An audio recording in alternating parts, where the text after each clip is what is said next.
അല്ല, ഇതിന് എന്തുകൊണ്ടാണ് സി പി രാധാകൃഷ്ണനെ എൻ ഡി എയുടെ വൈസ് പ്രസിഡന്റ് സ്ഥാനാർത്ഥിയായിട്ട് നോമിനേറ്റ് ചെയ്യുന്നത് എന്ന് നോക്കുമ്പോഴാണ് നമുക്ക് ഈ സുദർശൻ റെഡ്ഡിയുടെ പ്രാധാന്യം നമ്മൾ മനസ്സിലാക്കുക.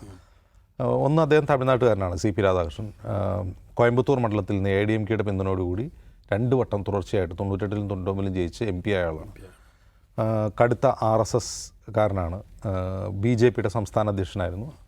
വളരെ അച്ചടക്കമുള്ള മിതഭാഷിയായ ഒരു BJP നേതാവാണ്.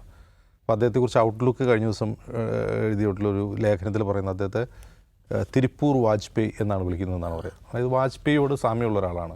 വളരെ സൗമ്യഭാഷിയായ, കുറേ കൂടി ഇൻക്ലൂസീവായ, ഹാർഡ് ലൈനർ അല്ലാത്ത ഒരു BJP നേതാവ്. അങ്ങനെ ഒരു പ്രതിച്ഛായയാണ് അദ്ദേഹത്തിനുള്ളത്. അപ്പോൾ അത് വായിച്ചപ്പോൾ ഈ തിരുപ്പൂർ വാജ്പേയി എന്നുള്ള കാര്യം ആലോചിച്ചപ്പോഴാണ് എന്തുകൊണ്ടായിരിക്കും അദ്ദേഹത്തെ അങ്ങനെ വിളിക്കുക എന്ന് ആലോചിക്കുന്നത്. ഇതിലേറ്റവും രസം എന്താ വെച്ചാൽ, ഈ വാജ്പേയിയെക്കുറിച്ച് എല്ലാവരും പറയും അദ്ദേഹം ഉറുദുവിൽ കവിത എഴുതും, മനോഹരമായിട്ട് പ്രസംഗിക്കും, ജനാധിപത്യവാദിയായ ഡെമോക്രാറ്റായിട്ടുള്ള മികച്ച പാർലമെൻറ്റേറിയനാണ് എന്നൊക്കെ പറയും. പക്ഷേ ഇതേ വാജ്പേയി അസമിലെ നെല്ലി കലാപത്തിന് തൊട്ട് തലേ ദിവസം അവിടെ പോയി പ്രസംഗിച്ച ആളാണ്. അസം മുഴുവൻ കുടിയേറ്റക്കാരാണ്, ബംഗാളി സംസാരിക്കുന്ന ആൾക്കാരാണ്. ഇവരെ മുഴുവൻ പഞ്ചാബിലൊക്കെയാണ് ഇവരെയൊക്കെ കൂട്ടിയിട്ട് കത്തിച്ചേനെന്ന് പ്രസംഗിച്ചു പോയതിൻ്റെ പിറ്റേ ദിവസമാണ് ആയിരക്കണക്കിന് ആൾക്കാരെ ഒറ്റ രാത്രി കൊണ്ട് കൊന്നൊടുക്കിയത്. അസമിലെ നെല്ലി കലാപം, അതിൻ്റെ ആ കലാപം ഇൻസ്റ്റിഗേറ്റ് ചെയ്യുന്നതിൽ ഈ വാജ്പേയിയുടെ പ്രസംഗത്തിന് വളരെ പ്രാധാന്യമുണ്ട്.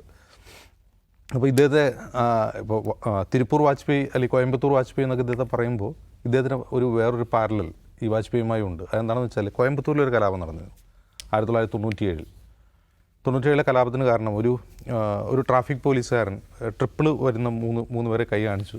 അവർക്കെതിരെ കേസെടുക്കുമെന്ന് പറഞ്ഞു. ട്രിപ്പിൾ പോകാൻ പാടില്ലല്ലോ. അവിടെ ഉണ്ടായ ഒരു തർക്കത്തിൽ ഈ പോലീസുകാരൻ കൊല്ലപ്പെട്ടാണ് അവിടെ കലാപം നടക്കുന്നത്. ഈ കലാപത്തിൽ 10 പേര് പോലീസിൻ്റെ വെടിയേറ്റ് മരിച്ചു. 18 പേര് മറ്റാണ് മൊത്തം മരിച്ചത്. 10-20 പേർക്ക് പരിക്കുപറ്റു. അപ്പോൾ തമിഴ്നാട്ടിൽ നമുക്കറിയാം RSSും BJPയും അത്ര ശക്തമല്ല. കേരളത്തെ പോലെ ശക്തമായ ഒരു സ്ഥലമല്ല. തമിഴ്നാട്ടിൽ അവർക്ക് തീരെ വേരുകളില്ലാത്തൊരു സ്ഥലമാണ്.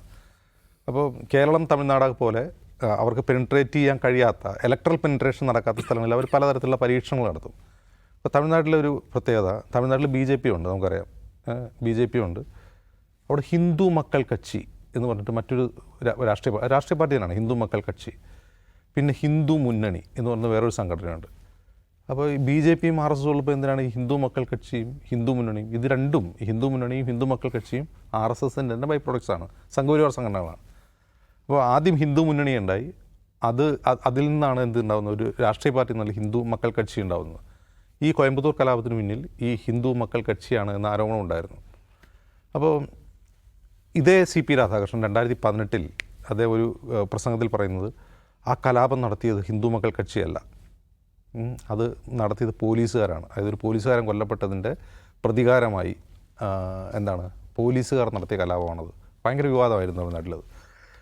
അപ്പോൾ ഹിന്ദു മക്കൾ കക്ഷിയാണ് അതിൽ ആ കലാപത്തിൽ അക്യൂസ്ഡ് ആയതും അതിൻ്റെ പ്രവർത്തകരാണ് ഇവിടെ ജയിലിലിട്ടതും. അപ്പോൾ അദ്ദേഹം പറയുന്നത് എന്താണെന്ന് വെച്ചാൽ, പോലീസിനെ കുറ്റപ്പെടുത്തുന്നത് ഒരുതരം രാജ്യദ്രോഹമാണ് എന്ന് ഞങ്ങൾ കരുതിയതുകൊണ്ട് ഞങ്ങൾ അതിനെക്കുറിച്ച് മിണ്ടിയില്ല. ഞങ്ങളുടെ ഹിന്ദു മക്കൾ കക്ഷിയുടെ പ്രവർത്തകരെല്ലാം ജയിലിനകത്തായിരുന്നു, അതുകൊണ്ട് ഞങ്ങളത് മിണ്ടിയില്ല എന്നാണ് അദ്ദേഹം പറഞ്ഞത്. അപ്പോൾ യഥാർത്ഥത്തിൽ അപ്പോൾ അദ്ദേഹം എന്താണ് ഉദ്ദേശിക്കുന്നത്? അതായത് പോലീസ് നടത്തിയാലും ആ കലാപത്തെ അദ്ദേഹം ന്യായീകരിക്കുകയാണ് ചെയ്യുന്നത്. പോലീസാണ് നടത്തിയത്, ഞങ്ങളല്ല എന്നാണ് അദ്ദേഹം പറഞ്ഞു വയ്ക്കുന്നത്. അപ്പോൾ ഈ വാജ്പേയിയുമായിട്ടുള്ള ഇങ്ങനൊരു പാരലൽ അദ്ദേഹത്തിനുണ്ട്.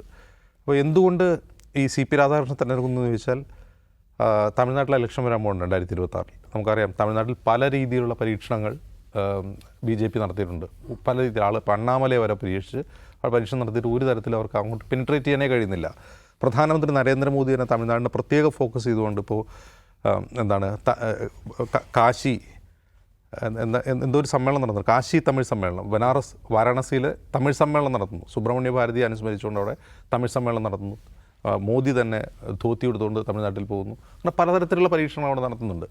BJPയെയും RSSനെയും സംബന്ധിച്ച് 90% ഹിന്ദു ജനസംഖ്യയുള്ളൊരു സംസ്ഥാനത്ത് ഒരു തരത്തിൽ അവർക്ക് വേരോട്ടം ഉണ്ടാക്കാൻ കഴിയുന്നില്ല എന്നുള്ളത് അവരെ സംബന്ധിച്ച് വലിയ നാണക്കേടാണ്. കാരണം കേരളത്തിൽ പോലും ശക്തമായ ന്യൂനപക്ഷ സാന്നിധ്യമുണ്ട്. എന്നിട്ട് പോലും അവർക്കൊരു MLA, ഒരു MP ഒക്കെ ഉണ്ടാവുന്നുണ്ട്. അവർക്ക് കുറേ കൂടി ഇപ്പോൾ RSSനെ സംബന്ധിച്ച് ഇവിടെ ധാരാളം ശാഖകളുണ്ട്. BJPക്ക് 10-15 ലക്ഷം വോട്ടുണ്ട്. പക്ഷേ തമിഴ്നാട്ടിൽ ഇത് സാധിക്കുന്നില്ല എന്നുള്ളവരെ സംബന്ധിച്ച് നാണക്കേടാണ്. ഏത് വിധേനയും തമിഴ്നാട്ടിൽ അങ്ങനെ ഇൻട്രോഡ് ഉണ്ടാക്കുക. ഇതിനു മുമ്പ് അവരെ സംബന്ധിച്ച് അവരുടെ നാണക്കേട് ബംഗാളായിരുന്നു. ബംഗാളിൽ അതൊരു പരിധി വരെ അവർ മറികടന്നു. തമിഴ്നാട്ടിൽ അത് സാധിക്കുന്നില്ല. അപ്പോൾ അവിടെ പലതരത്തിലുള്ള ആശയങ്ങൾ, ഇപ്പോൾ അണ്ണാമലൈ പരീക്ഷ എന്ന് പറഞ്ഞൊരു പുതിയ പുതിയൊരു വാദമായിരുന്നു ഈ കൊങ്കുനാട് എന്ന് പറയുന്ന ഒരു വാദം. അതായത് തമിഴ്നാടിനെ വിഭജിക്കണം. അവിടുത്തെ ഗവർണറായിരുന്ന SP Ravi, R N Ravi പറഞ്ഞുകൊണ്ടിരുന്ന ഒരു കാര്യമാണ് കൊങ്കുനാട് എന്ന് പറഞ്ഞൊരു പ്രത്യേക ഇത് വേണം, തമിഴ്നാട് എന്ന് പറയുന്നത് തമിഴകം എന്ന് പറയണം എന്നൊക്കെ പറഞ്ഞിട്ട് അവർ ഈ സബ് നാഷണാലിറ്റിയിലെ അകത്തോടെ വേറെ സബ് നാഷണാലിറ്റി ഉണ്ടാക്കാനുള്ള ശ്രമമാണ്. ഈ CP രാധാകൃഷ്ണൻ ഒരു കൊങ്കു ഗൗണ്ടർ കാസ്റ്റിൽപ്പെട്ട ഒരാളാണ്. ഈ കൊങ്കു ഗൗണ്ടർ കാസ്റ്റിൻ്റെ പ്രത്യേകത എന്ന് വെച്ചാൽ ഈ റോഡ് സേലം ആ ബെൽറ്റ് ഉണ്ടല്ലോ, ആ ബെൽറ്റിലെ ഒരു പ്രധാനപ്പെട്ട സമുദായമാണ്, വലിയൊരു വോട്ട് ബാങ്കാണ്. ഇപ്പോൾ ADMKയുടെ നേതാവ് എടപ്പാടി പളനിസ്വാമി ആ കാസ്റ്റിൽപ്പെട്ട ആളാണ്, അണ്ണാമല ആ കാസ്റ്റിൽപ്പെട്ട ആളാണ്. അപ്പോൾ അണ്ണാമലയെ മാറ്റിയതിൽ ഈ പറയുന്ന കാസ്റ്റിൽ ഒരു ഡിസാറ്റിസ്ഫാക്ഷൻ സ്വാഭാവികമായിട്ടുണ്ടാവില്ല അദ്ദേഹത്തെ മാറ്റിയപ്പോൾ. അപ്പോൾ പകരം എന്ത് ചെയ്യുന്നു, ഞങ്ങളതിന് കോമ്പൻസേറ്റ് ചെയ്യുന്നു എന്ന രീതിയിൽ ഒരാളെ അവതരിപ്പിക്കുകയാണ് ഒന്ന്. രണ്ട്, തമിഴ്നാട് ഇലക്ഷനിൽ ഇതാ ഞങ്ങൾ ഒരു തമിഴ്നാട്ടുകാരനെ ഉപരാഷ്ട്രപതിയാക്കിയിരിക്കുന്നു എന്ന രീതിയിലൊരു സെൻറ്റിമെൻറ്റ്സ് വർക്കൗട്ട് ചെയ്യിപ്പിക്കാനുള്ള മറ്റൊരു ശ്രമം കൂടിയാണ്. പക്ഷേ അത് അവിടെ വില പോകുമെന്ന് വെച്ചാൽ തോന്നുന്നില്ല, കാരണം APJ അബ്ദുൽ കലാമിനെ ആക്കിയതാണ്. പക്ഷേ നമ്മൾ ഇവിടെ ശ്രദ്ധിക്കേണ്ട ഒരു കാര്യം, BJP എപ്പോഴൊക്കെ ഒരു രാഷ്ട്രപതിയെ നോമിനേറ്റ് ചെയ്യുന്നു, അങ്ങനെ ഒരാളെ തിരഞ്ഞെടുക്കുമ്പോൾ അതിന് വളരെ കൃത്യമായ ഒരു സോഷ്യോ പൊളിറ്റിക്കൽ റീസൺ ഉണ്ടാവും. ഞാൻ മുമ്പ് ഇവിടെ പറഞ്ഞിട്ടുണ്ട്, എന്താണ്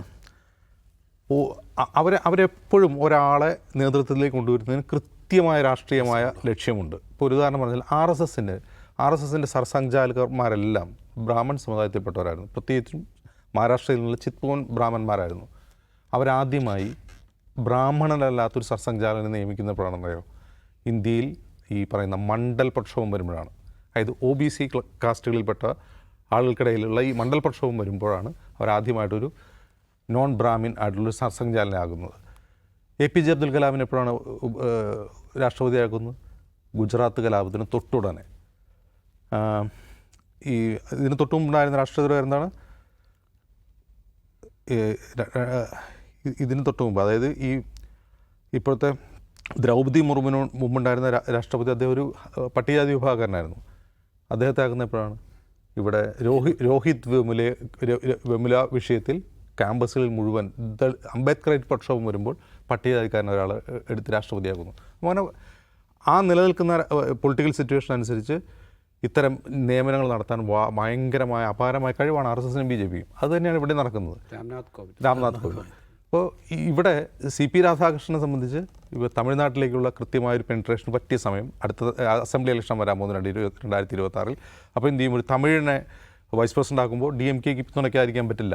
അപ്പോൾ DMK പിന്തുണയ്ക്കാതിരിക്കുമ്പോൾ എന്ത് ചെയ്യും, ഈ പറയുന്ന ഒരു വികാരം, തമിഴ് വികാരം DMKക്കെതിരെ തിരിയും എന്ന് അവർ പ്രതീക്ഷിക്കുകയാണ്. പക്ഷേ അങ്ങനെ ഒരു ചിന്തിക്കുന്ന ജനങ്ങളല്ല തമിഴ്നാട്ടിലെന്നുള്ളത്.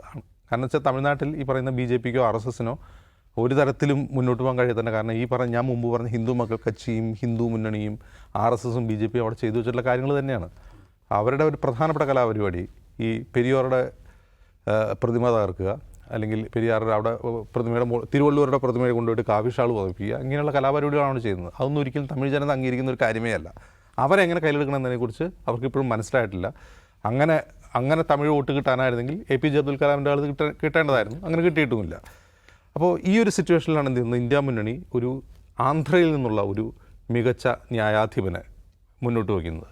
അപ്പോൾ ആന്ധ്ര സ്വദേശിയാകുമ്പോൾ അതിൽ ഇന്ത്യ മുന്നണിക്ക് വേറൊരു ലാക്കുണ്ട്. ആന്ധ്ര സ്വദേശിയാകുമ്പോൾ സ്വാഭാവികമായിട്ട് ആന്ധ്രാപ്രദേശിൽ നിന്ന് TDPക്കും YSR കോൺഗ്രസിനും അതിനെ പിന്തുണച്ചേ പറ്റൂ. അങ്ങനെ പിന്തുണയ്ക്കുമെന്നുള്ള പ്രതീക്ഷയോടെയായിരിക്കും ഈ ഒരു മുൻ ന്യായാധിപനെ, മികച്ച ഭരണഘടനാ വിദഗ്ധനെ, പ്രത്യേകിച്ച് ഇപ്പോഴത്തെ കാലത്ത് ഒരു ഭരണഘടനയിൽ നിഷ്ണാതനായ ഒരു ജൂറിസ്റ്റിനെ അല്ലെങ്കിൽ ഒരു മുൻ ജഡ്ജിയെ സ്ഥാനാർത്ഥിയാക്കി വയ്ക്കുന്നതിലൂടെ അതിനൊരു പൊളിറ്റിക്കൽ മെസ്സേജ് ഉണ്ട്. അതോടൊപ്പം തന്നെ BJPയുടെ ഈ തന്ത്രത്തിന് ഒരു മതതന്ത്രം കൂടിയുണ്ട്. ആന്ധ്രയിൽ നിന്നുള്ള രണ്ട് പ്രമുഖ കക്ഷികളെ അതിൻ്റെ പിന്തുണ കിട്ടുക എന്നുള്ളത്. പക്ഷെ അത് കിട്ടുമെന്ന് തോന്നുന്നില്ല. കാരണം അത് കിട്ടാതിരിക്കാനുള്ള കാരണം എന്താണ്? അതാണ് ആ ബില്ല്. ഏത് ബില്ല്? നമ്മൾ അല്പം മുമ്പ് ചർച്ച ചെയ്ത ബില്ല്. എന്ത്?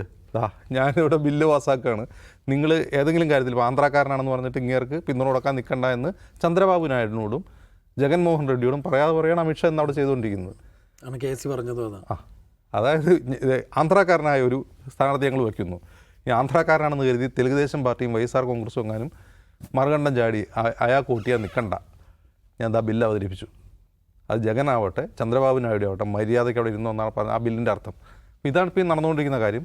അതായത് സ്വാഭാവികമായിട്ട് CP രാധാകൃഷ്ണൻ ചെയ്യും. പക്ഷേ CP രാധാകൃഷ്ണൻ ഒരു ഉപരാഷ്ട്രപതിയായിട്ടിരിക്കുമ്പോൾ ചോദിക്കേണ്ട ചോദ്യം, അദ്ദേഹം എന്താണ് ഈ രാജ്യത്തിന് സമൂഹത്തിന് കൊടുത്ത സംഭാവന? അപ്പോൾ നമ്മുടെ ഉപരാഷ്ട്രപതിമാർ രാഷ്ട്രപതിമാർ എന്നൊക്കെ പറഞ്ഞാൽ ഇതിനു മുമ്പ് എങ്ങനെയായിരുന്നു വെച്ചാൽ ഒരു 10 കൊല്ലം മുമ്പ് എങ്ങനെയായിരുന്നു?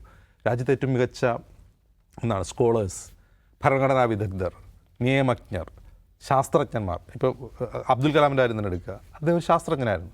അപ്പം അങ്ങനെയുള്ള മനുഷ്യരൊക്കെയാണ് മാർഗദർശികളായ, ജ്ഞാനികളായ, നല്ല വിസ്ഡമുള്ള പണ്ഡിതന്മാരായ മനുഷ്യരൊക്കെയാണ് രാജ്യസഭ അധ്യക്ഷനായിട്ടും അതുപോലെ രാഷ്ട്രപതിയൊക്കെയായിട്ട് വന്നുകൊണ്ടിരുന്നത്. ഇപ്പം എന്താണ്, ആരെയാണ് അവർ നോമിനേറ്റ് ചെയ്യുന്നത്? ഒരു നമ്മൾ നാടൻ ഭാഷയിൽ പറഞ്ഞൊരു സംഖ്യയെ, അതിനപ്പുറം വേറെ ഒന്നുമില്ല.